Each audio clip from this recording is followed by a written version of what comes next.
ঘুরতে কার না ভালো লাগে। শীত গ্রীষ্ম বর্ষা 3 সিজনে কিছু কিছু ঘোরার আলাদা আলাদা জায়গা আছে। এই বর্ষায় আমরাও চলুন ঘুরে আসি কলকাতার খুব কাছেই, মাত্র 425 কিলোমিটার। এই ব্লগে আপনাদের বলবো কোথায় যাবেন, কিভাবে যাবেন, হোটেল খরচ কত, গাড়ি ভাড়া কত হতে পারে। আমাদের গন্তব্য মেক্তাবুরু, কিরিবুরু, কেওনঝাড়। হাওড়া থেকে হাওড়া বরবিল জনশতাব্দী এক্সপ্রেস ধরে যেতে পারেন। ভাড়া সেকেন্ড সিটিং 190 টাকা আর চেয়ার কার 650 টাকা। হাওড়া থেকে ছাড়ে সকাল 6টা 20 মিনিটে আর বারবিল পৌঁছয় বেলা 12টা 50-এ। এবং এই ট্রেন ছাড়াও আপনারা কিন্তু গাড়িতেও যেতে পারেন। একটু বলে রাখি, আমাদের ট্রেনের টিকিট কাটা থাকলেও আগের দিন ট্রেন অ্যাক্সিডেন্ট হওয়ার কারণে আমরা ট্রেনে যেতে পারিনি, তাই হাওড়া থেকে লোকাল ট্রেন ধরে চলে আসি খড়গপুরে। স্টেশনের বাইরে থেকে ট্যাক্সি ভাড়া করে বরবিল পৌঁছই। ভাড়া 6000 টাকা, আপনারা একটু দামাদামি করে নেবেন। ট্রেন ক্যান্সেল হওয়ার জন্য যেহেতু গাড়িতে যেতে হলো, তাই বলে রাখি সারাদিন বৃষ্টির মধ্যে দিয়ে প্রকৃতিকে একটু বেশি উপভোগ করার সুযোগ হলো। ধান ক্ষেত, নদী, পাহাড়, সবুজ আর সবুজ দেখতে দেখতে আমাদের বরবিল পৌঁছতে একটু সন্ধে হয়ে গেল। বারবিল থেকে কিরিবুরু হিলটপ সেল গেস্ট হাউসের ডিস্টেন্স 25 কিলোমিটারের মতো, তাই আমাদের পৌঁছতে অনেকটাই রাত হয়ে গেল। দেখতেই পাচ্ছেন রাস্তাটা পুরো জঙ্গলের মধ্যে দিয়ে, দুপাশে শালবন। আমাদের কিরিবুরুতে পৌঁছানোর সময় পরিবেশটা সম্পূর্ণ কুয়াশা কুয়াশা ছিল, পুরো যেন কুয়াশার চাদরে ঢাকা। 24 ঘন্টাই শুনলাম এইরকমই থাকে ওয়েদার এখানে। এটাই আমাদের সেলের গেস্ট হাউস। তবে শুনলাম এখানে নাকি বেশ হাতির উৎপাত আছে। রাতে বেশ ঠান্ডায় কিছু গায়ে দিয়ে শুতেই হবে হয়তো। ডে 2, পরদিন সকালবেলার গেস্ট হাউসের বাইরের পরিবেশটা এইরকমই ছিল। জায়গাটা মূলত ঝাড়খণ্ডের একটা ছোট্ট নিরিবিলি এই স্টেশন। এই জায়গাটা ঝাড়খণ্ড এবং উড়িষ্যা বর্ডার, কলকাতা থেকে মাত্র 425 কিলোমিটার দূরে। এখানে শুধুই শালবন, লোহা তামার আকরিকের খনি, সোনার আকরিকের খনি রয়েছে। এশিয়া মহাদেশের সব থেকে বড় শালবন স্যারেন্ডা ফরেস্ট 37 কিলোমিটার, এখানেই সেটা। আমরা এখানে 3 রাত 4 দিনের জন্য এসেছিলাম, তবে আপনারা 2 রাত 3 দিনের জন্য আসতে পারেন। কিরিবুরু, মেক্তাপুরু, স্যারেন্ডা ফরেস্ট ও থলকপাট ঘুরে দেখতে পারেন। শুধুমাত্র শান্ত নিরিবিলি পরিবেশ উপভোগ করতে চাইলেই এখানে আসুন, কেননা কেনাকাটার বিশেষ কিছু পাবেন না। সকাল 9টা-10টার দিকে আমরা ব্রেকফাস্ট সেরে বেরিয়ে পড়লাম ঝিকরা ওয়াটারফলস দেখব বলে। এই ফলসটা কারো নদীর খুব কাছেই, আমাদের গেস্ট হাউস থেকে মাত্র 20-25 মিনিট ডিস্টেন্সে। এইরকম লাল মাটির রাস্তা দিয়ে দুপাশে সবুজ আর সবুজ পাহাড় দেখতে দেখতে একটুখানি গেলেই আমাদের ঝর্ণাটা পড়বে। শালবনের জঙ্গলের মধ্যে দিয়ে সামান্য একটু ট্রেকিং করে অবশ্য ওপরের দিকে এই ধরনের বেশ কিছু ঝর্ণা বা ঝোড়া দেখতে দেখতে মজা করতে করতে ওই যে প্রথম দর্শনে ঝিকরা ওয়াটারফলস। আমরা একটু এগিয়ে চললাম এইভাবেই অনেকগুলো ঝোড়া পেরিয়ে ঝিকরা ওয়াটারফলসে। ঝিঝির আওয়াজ, সবুজ আর সবুজ জলের মধ্যে দিয়ে আমরা হেঁটে চলে আসছি ঝিকরা ওয়াটারফলসের দিকে। ওয়াটারফলসটা বেশ উঁচু, অনেকটা উপর থেকে নিচের দিকে পড়ে, তবে খুব বেশি খরস্রোত নয়। পরিবার নিয়ে বেশ মজাই করতে পারবেন এখানে এলে। এটাই হচ্ছে ঝিকরা ওয়াটারফলস। অনেকটা উঁচু থেকে পড়ছে, দেখুন পরিবেশটা অসম্ভব সুন্দর। তবে রিকোয়েস্ট করব, আশেপাশে প্লাস্টিক বা প্লাস্টিক বোতল বা বিভিন্ন প্লাস্টিকের খাবার দাবার নিয়ে এসে আশেপাশে নোংরা করবেন না। 2-3 ঘন্টা সময় কাটিয়ে প্রকৃতিকে উপভোগ করে আমরা চলে এলাম আবার গেস্ট হাউসে। প্রচন্ড বৃষ্টি শুরু হলো, শালপাতার উপর বৃষ্টির জল পড়ার আওয়াজগুলো শুনতে দারুণ লাগছিল।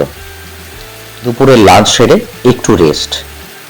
বিকেল বেলা আমরা সানসেট পয়েন্ট দেখতে বেরোবো। রোদ্দুর থাকলে 700 পাহাড়ের দেশের পুরো রেঞ্জটা খুব সুন্দর দেখা যায় এখান থেকে। এখানে কোনো এন্ট্রি ফি লাগে না। শীতকালে পেঁজা তুলোর মতো মেঘগুলো যখন জমে থাকে তখন ওপর থেকে দেখতে অসম্ভব সুন্দর লাগে। ওই যে দূর থেকে দেখুন, আমি জানি না দেখা যাচ্ছে কিনা, আবছা আবছা পাহাড়গুলো, পুরো রেঞ্জটা এই বর্ষাতেও বেশ সুন্দর লাগছে। ডে 3, সকাল সকাল আমরা বেরিয়ে পড়লাম কেওনঝাড়ের উদ্দেশ্যে। একটু বলে রাখি, আমাদের গাড়ি ড্রাই নিয়েছিলাম, যার ভাড়া নিয়েছিল 1500 টাকা, আর 10 টাকা কিলোমিটার নিয়েছিল। আর হোটেল ভাড়া জনপ্রতি 1200 টাকা, সারাদিনের খাওয়া দাওয়া 450 টাকা, পুরো বুফে সিস্টেমে। আমরা চলে এলাম কেওনঝাড়ের বিখ্যাত সানাগাগরা ওয়াটারফলস দেখতে। এখানকার এন্ট্রি ফি জনপ্রতি 30 টাকা, গাড়ি পার্কিং আলাদা। ভীষণ বড় প্রাকৃতিক পার্ক। ও বরবিল থেকে কেওনঝাড় আসার সময় আপনারা কিন্তু মুরগা মহাদেব মন্দিরও দেখে নিতে পারেন। এখানেও একটা ফলস আছে, বেশ কিছুটা সময় এখানে কাটাতে পারেন আপনারা। ওই যে সানাগাগরা ওয়াটারফলস, বর্ষাকালের রূপটাই আলাদা, ভীষণ সুন্দর।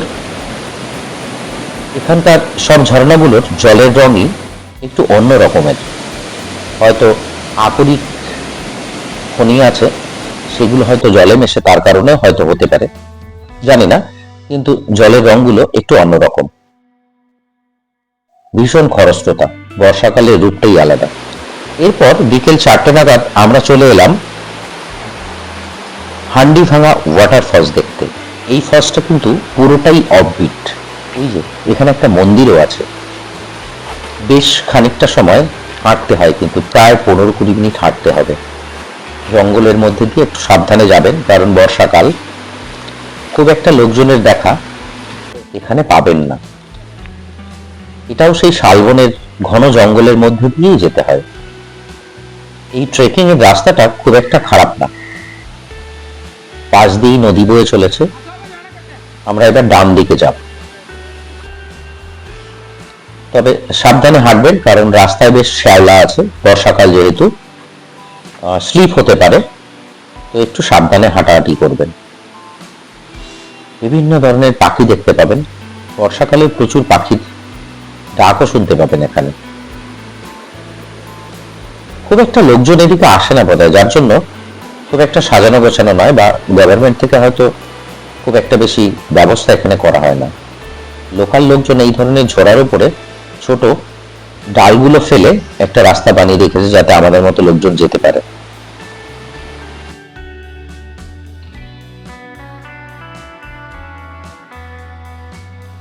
এখানে অবশ্য আমাদের গাইড ছিল আমাদের ড্রাইভার, ভালো ছেলেটা বেশ। ডেসক্রিপশনে সমস্ত কিছু আপনাদের দিয়ে দেব, আপনারা চাইলে যোগাযোগ করে আসতে পারেন। এখানেও কিন্তু আপনারা স্নান করতে পারেন, অনেকেই করে। একটা ছোট ব্রিজ আছে, এই ব্রিজটা ক্রস করে একটু ওপরে উঠলেই বেশ লোমহর্ষক, এটাতে একটা সিনেমেটিক ভাব আছে। আমার তো এই ফলসটা অসাধারণ লেগেছে। ওই যে সিঁড়িটা দিয়ে উঠলেই প্রথম দর্শনে কিন্তু আপনারা দেখতে পাবেন না, একটা পাহাড় দিয়ে ঢাকাও আছে।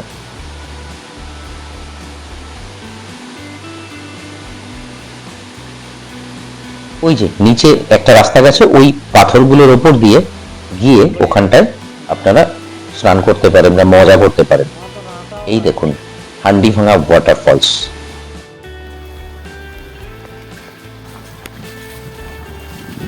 এখানে প্রায় আধা ঘন্টা 45 মিনিট আমরা ছিলাম।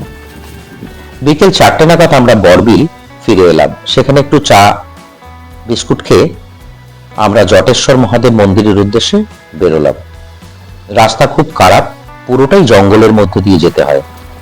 এটাও অফবিট ছিল, এইরকম আমরা যেখানে গেছিলাম সেই রাস্তাটা তো অফবিট করে খুব একটা লোকজন দেখলাম না। এখানে একটা বড় পার্কিং আছে, আপনারা 4 চাকা, এখানেও একটা ঝর্ণা আছে। এই হচ্ছে আমাদের জটেশ্বর মহাদেবের মন্দির। যে ফলসটার কথা আপনাদের বলছিলাম, দেখুন কি সুন্দর, কি খরস্রোতা। হয়তো বর্ষার জন্য, বাট বছরে সবসময় থাকে, জলটা পড়ে এখানে।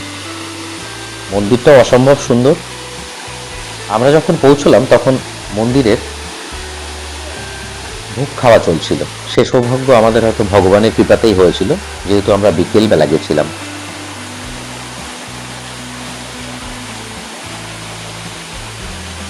আজকেই এখানের শেষ দিন আমাদের।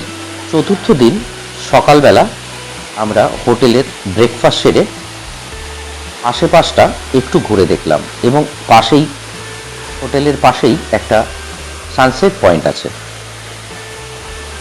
আজ আমাদের ফেরার পালা, তাই 12টার ভিতরে আমরা হোটেল থেকে লাঞ্চ করে বেরিয়ে পড়লাম বারবিন স্টেশনের উদ্দেশ্যে। 1:20 ট্রেন।